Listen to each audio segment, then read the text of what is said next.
December 30, 1982, ipinanganak si Catherine Beers o mas kilala bilang Cathy Beers, binansagang The Girl in the Wall. Kasama ni Katie ang kanyang ina na si Marilyn Beers at ang kanyang kapatid sa ina na si John Beers. Hindi naman kilala ang ama nito. Iniwan ni Marilyn si Katie sa kanyang ninang na si Linda at ang asawa nitong si Salvatore. Dito naging masalimuot ang buhay ni Katie dahil ang ninang nito ay minamaltrato o inaalipin siya nito at kanyang asawa naman na si Salvatore ay ginagahasa si Katie. I was their servant, whether it was to do the laundry, to clean the bathrooms, to cook dinner. That was my purpose to her growing up. I was pretty much her slave. Wala namang problema sa kanya ang pagpapaalila sa ninang niya.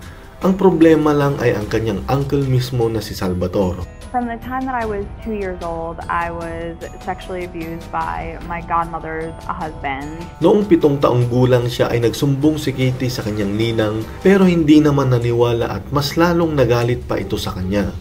She told me that I was a liar and to get out of her face.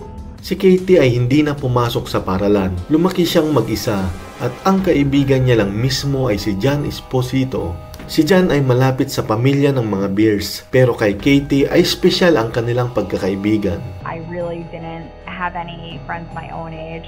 I think in my childhood, the thing that probably made me the happiest was when I got to spend time with John. I would say I loved him. He was always a confidant, somebody that I would trust. Pinilit ni Katie na labanan ang mga pagsubok sa buhay niya dahil meron si John, pero biglang nagiba ang sitwasyon. 2 days before my 10th birthday, I was abducted. It was a man in Latvia and he had a knife.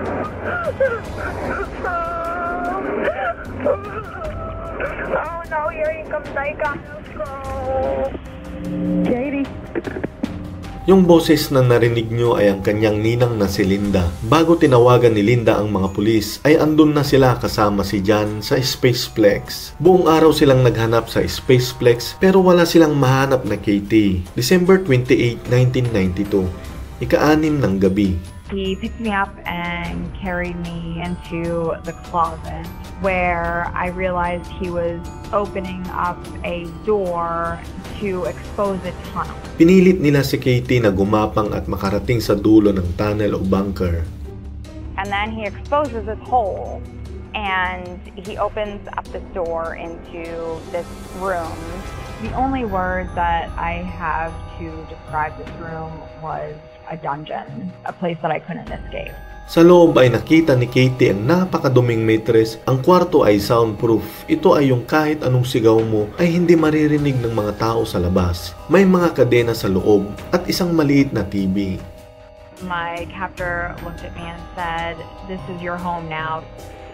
I heard her say a man was coming after her with a knife, and she said, oh my God, here he comes. So by the time I picked up the phone to talk to her, I got nothing. Ang humawak ng kaso ay si Dominic Beron. Siya ang head ng Long Island Police Kidnapping Division. By the time she gets to the machine, Katie had already hung up. That disturbed me because there's been a lot of times when these abductions are not really abductions. They're made to look like abductions. Nagduda naman si Dominic dahil sa tawag ni Katie. It just struck me as not believable.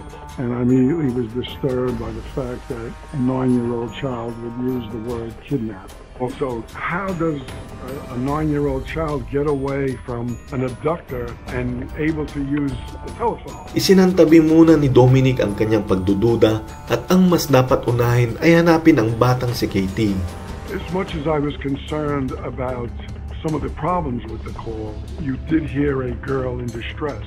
This girl was in danger. Walang bakas o mga naiwan na pruweba si Katie sa Spaceplex at mukhang hindi naman nagtungo ang bata doon. Ang pruweba lamang ay ang tawag na sinasabi ni Linda. Nirecord nila Dominic ang tawag sa cassette tape, pati na rin ang telepono ay kinuha ng FBI para imbestigahan. Habang nag-aantay ng resulta ng FBI ay nagsimula ng mag-imbestiga si Dominic. Tinignan niya ang mga malalapit o mga kasamahan sa bahay ni Katie, pati ang kaibigan. Ang una niyang suspect ay si Marilyn Beers, ang ina ni Katie. Sunod si Linda, ang ninang, dahil sa pagmamaltrato at pag-alipin kay Katie. Sunod si Salvatore dahil sa kasong sexual abuse kay Katie. Ang pang-apat na suspect ay hindi kamag-anak. Ito ay si John Espolito. Lumabas na ang resulta sa FBI. Ang tawag ni Katie ay mula sa telephone booth sa harap mismo ng Spaceplex at halos 19 na beses na tinawagan ni Katie si Linda. I never forget the call I got from the scientist at the FBI lab who gave me the next bit of breaking news. It wasn't actually Katie who broke free and made that call. It was a recording. It was someone who tape recorded Katie and wanted us to believe, or it seemed, that the call came from that telephone booth next to Spaceplex. Napagtagpi-tagpi na nila Dominic ang sitwasyon. Ito ay panlilinlang na kinidnap si Katie ng ibang tao at nilalayo nila ang krimen. Balik tayo kay Katie. Alam ni Katie kung ano ang mangyayari, kaya sinubukan niyang lumaban at gumawa ng paraan para makatakas, pero hirap ito. Isang araw ay may narinig siyang tunog ng sapatos papalapit sa kanya. Binuksan ang pintuan at doon ay nirape na siya ng lalaki. Sa loob ng 17 araw ay labis na nagdusa si Katie sa bunker na yon. Sa loob ng bunker na yon ay napapanood ni Katie ang mga interview ng kanyang ina na si Marilyn, Ninang Linda, Uncle Salvatore at pati na rin ang interview kay John Esposito. When I saw Marilyn on the news, I think I cried a lot because I could see in her eyes that she had missed me and that she wanted me to be found. So that gave me some relief and some hope. Alam ni Marilyn na sila Linda at Salvatore ang suspect dahil nag-file ng kaso si Marilyn kina Salvatore dahil sa panggagahasan nito sa bata. Noong una, ang suspect ni Dominic ay ang kanyang ina dahil alam niyang hindi magandang nangyayari kay Katie tsaka may nang ninang nila at sasawa nito. Kaya ang naisip ni Dominic ay palabasin na kinidnap ito, pero ang totoo ay gusto lamang ilayo ng ina ang anak sa kapahamakan. Nag-imbestiga sila Dominic sa magulang ni Katie pero walang bakas si Katie sa kanilang lugar. Pati ang mga kapitbahay ay tinanong kung nakikita ba ang bata. Wala kaming nakikitang Katie dito. Yan ang sagot ng mga kapitbahay. Kaya naisip nila Dominic na wala sa kanila si Katie. Pumunta na sila sa huling suspect at ito ay si John Esposito. Nagsagawa sila ng paghahanap sa bahay ni John pero walang Katie na nahanap kahit ebidensya ng krimen. Sunod na araw ay nag-background check sila. Nagulat sila sa nalaman nila. Sangkot pala sa kasong kidnap si John sa 7 taong gulang na bata. 15 taon na ang nakakalipas bago ang pagkawala ni Katie. Pre-nation nila si John. Sinusundan nila kahit saan man magpunta araw-araw. Pati na rin ang mga media ay sumabay dahil madalas na nilang ilabas si John ang prime suspect. Police searched Esposito's property, the main house and the converted garage out back where he actually lived. I knew that the number one suspect was Esposito. So I could see the news was camped out in front of his house. Dito na napagdudahan na si John ang kumuha sa kanya. Halos hindi ma-imagine ng lahat na siya pala ang mastermind sa pagdukot ng bata. Big John was probably the last person that I could have imagined having ever hurt me in such a way. Nasa isip na lang nila na kahit man lang ang katawan ni Katie ang mahanap nila o ang bangkay ng bata, hindi na sila umaasang buhay pa ang bata. Pagkalipas ng ilang araw, nagising si Katie. Esposito had put a chain around my neck. I had realized that the key that I had grabbed was actually for the padlock. So I was able to at least release myself. Prior to unattaching it, I would count how many links were on the end of it and up to the wall as well. Pag dumadating si John ay tinatali din agad ni Katie ang mga kadena sa leg niya para hindi halatang may hawak siyang susi. Hinigpitan ng bantay ng mga pulis sa bahay ni John. Walang araw o oras ang umaalis na pulis sa bahay niya. Kahit si Dominic ay laging pumapasok sa bahay niya para paaminin ito sa pangyayari.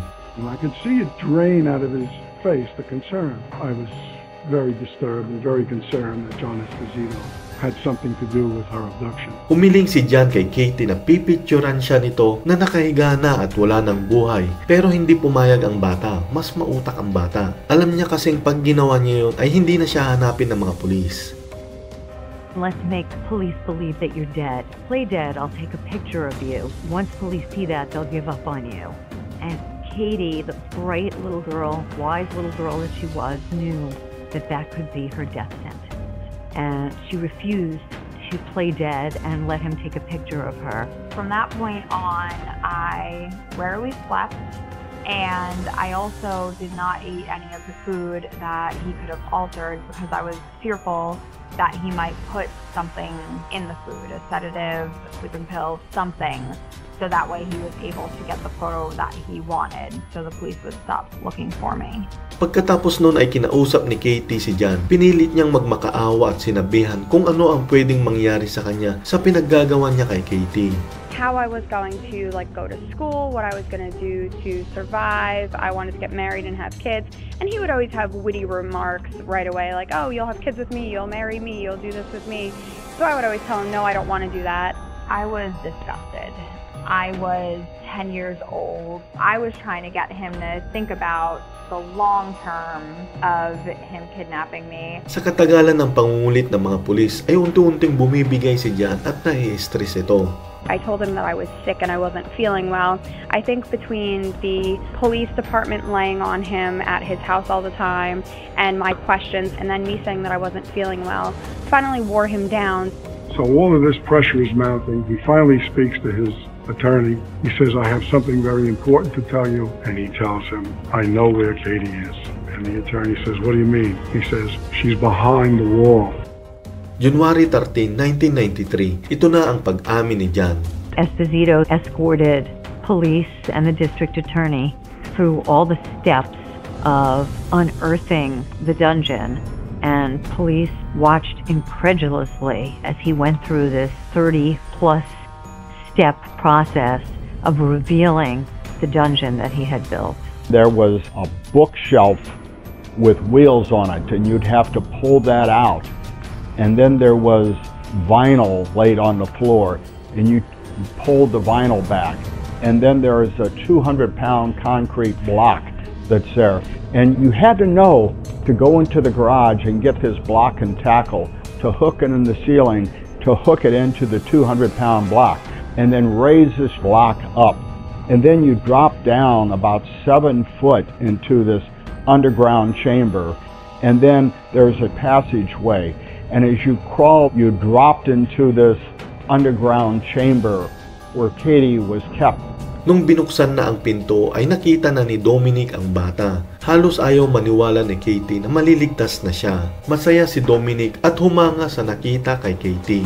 The door opened and there was a man that I didn't recognize. And I remember them saying, we're the police, you're safe now. I was just overjoyed. She was alive. You all right, Katie? We were amazed. You see a 9-year-old look like she just come back from a trip to the movies. She's sitting in the sofa, bubbly, upbeat, and we just knew from that moment on that she was going to be a survivor. Nung nasa kamay na ng pulis si Katie ay dito na nalaman ang totoong nangyari sa kanya. He was supposed to be safe, but never did. Inamin na ni John ang lahat. Si John ay nakasuhan ng kidnapping. Makukulong siya ng 15 taon. Inilayo na rin siya sa mga kamay ng mga nang-abuso sa kanya. Dito ay may umampon kay Katie. I entered foster care as soon as I was released from captivity, and that was a salvation for me. I had a mom, I had a dad, I had brothers and sisters. It was absolutely fantastic. Tinuloy ang kaso kay Salvatore at nakulong naman ito. Sa ngayon ay masaya at may pamilya na si Katie. Laking pasasalamat nito kay Dominic at sa mga kasamahan niya. For 17 days, I was his life. He was one of the ones that just did not give up, and I'm grateful of the relationship that I have with him. I wrote a letter to Katie after the whole thing was over. Dear Catherine, I don't know you very well, but what I do know is enough to show you as a remarkable young girl with a strong determination to live. My only wish is that we could have found you sooner and you didn't have to be down there so long. Not many adults could endure or survive what you went through. Be proud and continue to be strong. I know you will be successful. Sa huli ay talagang napakatapang na babae ni Katie. Naging motivation niya ang nangyari sa kanya. My life is exactly what I had always wanted. 2 parents who love me, and a husband and 2 kids, and a wonderful family. I'm tearing up. Sa ngayon ay isa na siyang best-selling author at nagtatrabaho na rin ito sa National Center for Missing and Exploited Children. I think the best part of my story is knowing that you can recover and you can persevere and your life is 100% what you make it to be. August 9, 1994. Si Salvatore ay makukulong ng 4 hanggang 12 na taon sa kulungan. Namatay siya sa kulungan noong February 21, 2009, September 5, 2013. Inamin ang lahat-lahat ni John ang krimen na ginawa kay Katie. Sa araw na din yun ay namatay na si John. Kung gusto nyo ng ganitong content ay pasubscribe at pa-share lamang mga kabayan. Kaya ingat tayo at God bless.